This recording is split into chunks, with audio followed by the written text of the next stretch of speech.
esta pergunta de hoje. Qual é a pergunta de hoje? Vamos ver aqui. A pergunta de hoje é essa. O que é que significa Deus estabeleceu toda a autoridade? O que significa isso? Não é? O que é que isso tem a ver com a realidade bíblica, com a realidade de Deus? Então, quando a Bíblia diz assim, devemos respeitar, honrar toda a autoridade, o que quer dizer exatamente isso? E a gente vai conversar um pouquinho sobre este assunto. Então, primeiro, isso tem sido, essa afirmativa, né? Tem sido muito mal usado pelo cristianismo. Muito mal utilizado pelo cristianismo desde os tempos do imperador Constantino. Ele e a igreja cristã, em sua maioria, daquele tempo, usou e abusou deste chavão. E com isto, muita gente foi ludibriada, obrigada a apoio incondicional ao imperador, que falsamente se dizia cristão, mas agia como um ímpio muito carnal e sanguinário, até contra os próprios cristãos. Mas tem uma coisa interessante em Constantino. Ele enganava todo mundo com essa conversa, né, de que era cristão, de que era a pessoa que Deus estabeleceu para poder governar, e ele era o homem que Deus escolheu, mas ele tinha uma coisa, ele era ele. A maldade que ele tinha que fazer, ele fazia. Ele não tinha negócio de fazer engano, não. Né? E ele passou a vida toda, olha que para aquela época, era dito que alguém que fosse cristão tinha que se batizar. O cristão, ele se batizava. Entendeu? Então, essa era uma marca do cristão. E ele nunca se batizou. Então, era interessante. Veja como o cristianismo é fácil, é uma massa de manobra mesmo. Ele passou a vida sendo defendido como cristão, mas ele sempre se comportou como não cristão. E mesmo assim, todo mundo aceitava ele do jeito que ele era. Como nós somos massa de manobra, né? Então, isso então desde a época de Constantino, tá bom? Segundo, o cristianismo capitalista tem usado isto desde a Reforma Protestante. Lutero, Calvino e outros, em nome de uma igreja para a Europa e para o mundo, usou e abusou deste chavão. Não somente deu asas, né, para reis e príncipes exercerem poderes absolutistas em seus países, obrigando até os cristãos a comportamentos vexatórios contra a fé que pregavam, inclusive perseguições, torturas e condenações à morte, como também deu asas aos líderes reformistas a agirem despoticamente contra outros cristãos que não aceitassem a governança que estava sendo imposta por eles. Então, os nossos reformistas agiram também, usaram desse chavão para poder exercer poderes absolutos sobre os seus liderados. Como nós somos massa de manobra mesmo. Né? Outra coisa, terceiro, Inglaterra e Estados Unidos, se dizendo nações cristãs, têm manipulado isto desde os anos áureos das invasões e domínio bélico britânico por todos os continentes do mundo, até nossos dias. Principalmente na atualidade, os Estados Unidos na Primeira e Segunda Guerra Mundial e nos anos da Guerra Fria. Né? Aquela coisa contra comunista, né? Comunista não é de Deus, aquelas conversas, né? sempre buscando proveitos econômicos gananciosos sobre os mercados mundiais. Não se envolvam com os comunistas, porque eles não são de Deus. Nós somos de Deus, nós somos, somos autoridades, vocês devem nos obedecer, vocês devem fazer o que nós orientamos. E as igrejas facilitando isso. Hitler usou muito isso. Tá? E as igrejas facilitaram. As igrejas, era tão interessante a questão de Hitler, que as igrejas em outros países fora da Alemanha oravam e se ofereciam para que Hitler invadisse o seu país, em nome de Jesus. Olha, nós somos massa de manobra. Não é à toa que Karl Marx dizia que religião é ópio. Só que a religião em si, aí a gente conserta o que Marx disse, não é a religião que é ópio. A religião é usada como ópio, e é um poderoso ópio. E quanta gente se deixa enganar com esse ópio. Entende? Terceiro. Quarto, alguns princípios são essenciais para entender esta questão de Deus constituir autoridades no mundo. Primeiro, Deus criou o homem à sua imagem e semelhança, e isto inclui Deus querer respeitar. Isso não tira a soberania de Deus. Ele quis respeitar as vontades e decisões dos seres humanos.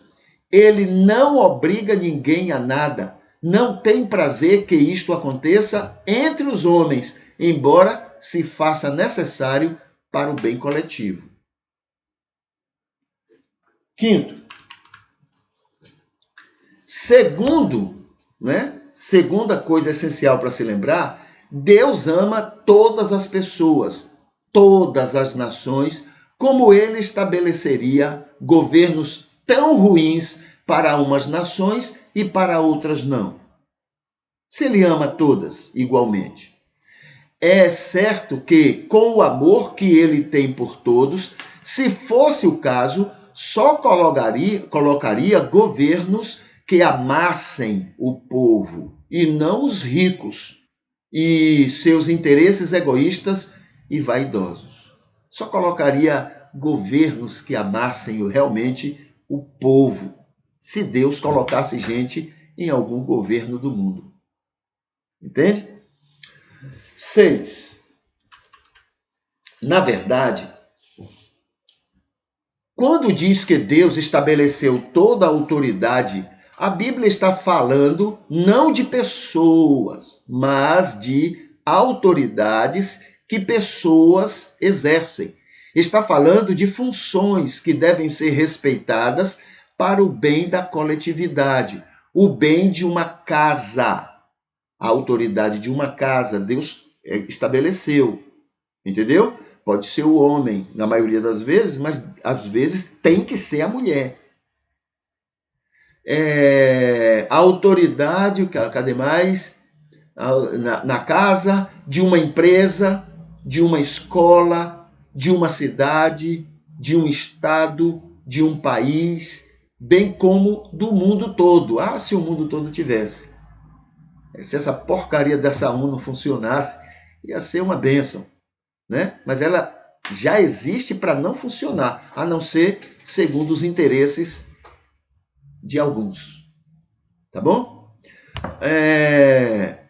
Do mundo todo. Como livre-arbítrio dado a cada pessoa, é essencial que hajam autoridades entre elas para harmonizar e guiar todos ao bem comum. 7. Jesus não concordava com Herodes ou com o Sinédrio em muitos pontos de suas governanças, mas os respeitava como autoridades que aquelas pessoas exerciam na governança daquela região. Quem buscou matar Jesus não foi a função que o Sinédrio tinha diante do povo e do Império Romano, mas foram os religiosos que exerciam aquela função. 8.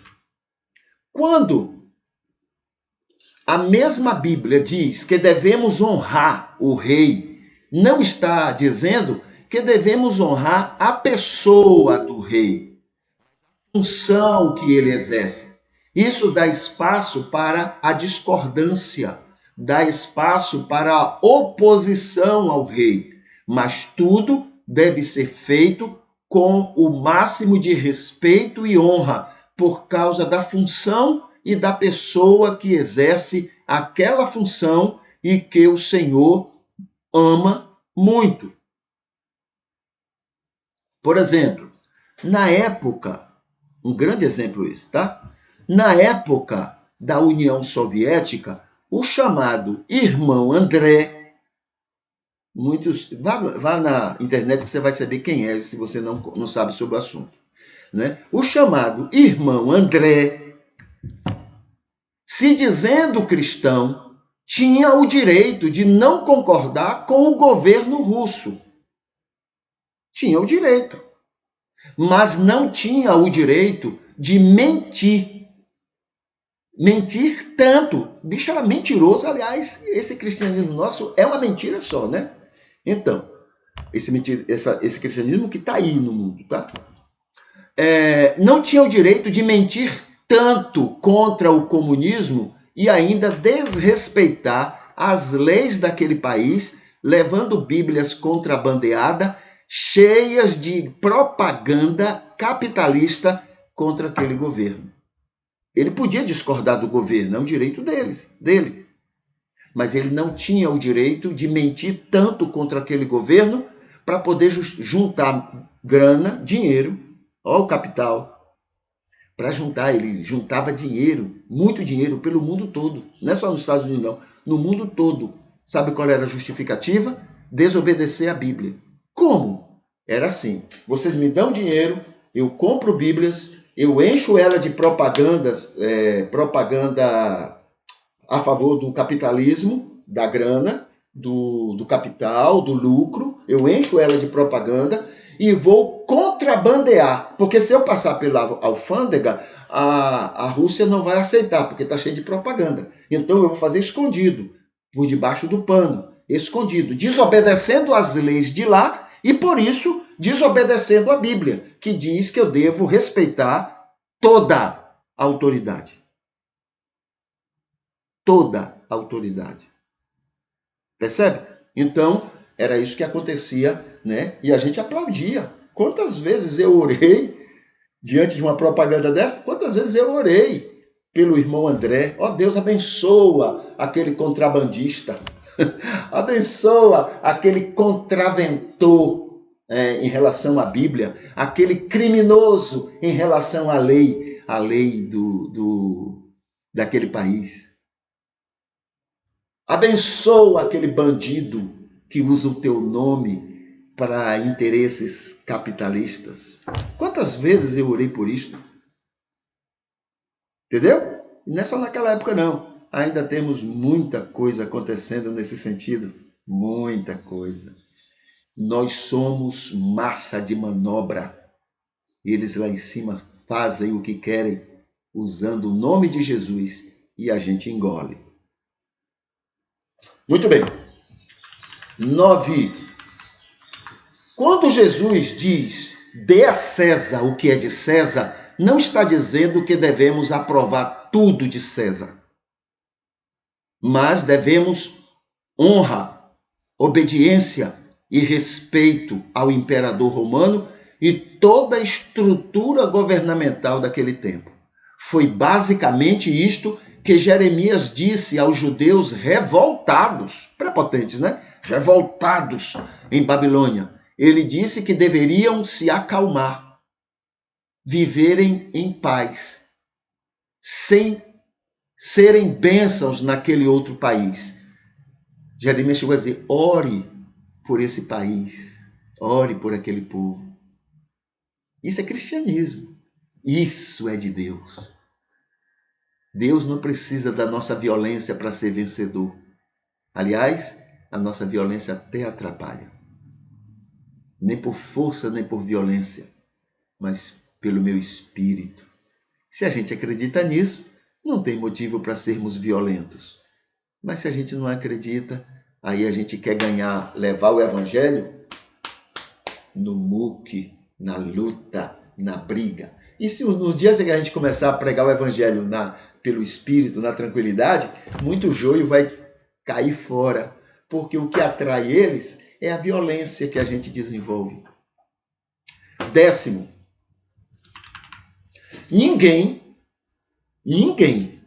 nenhum governante pode afirmar que Deus o colocou naquela função, pois Deus não coloca ninguém em lugar nenhum, se não faz o mesmo em outros lugares, por respeito à vontade dos seres humanos.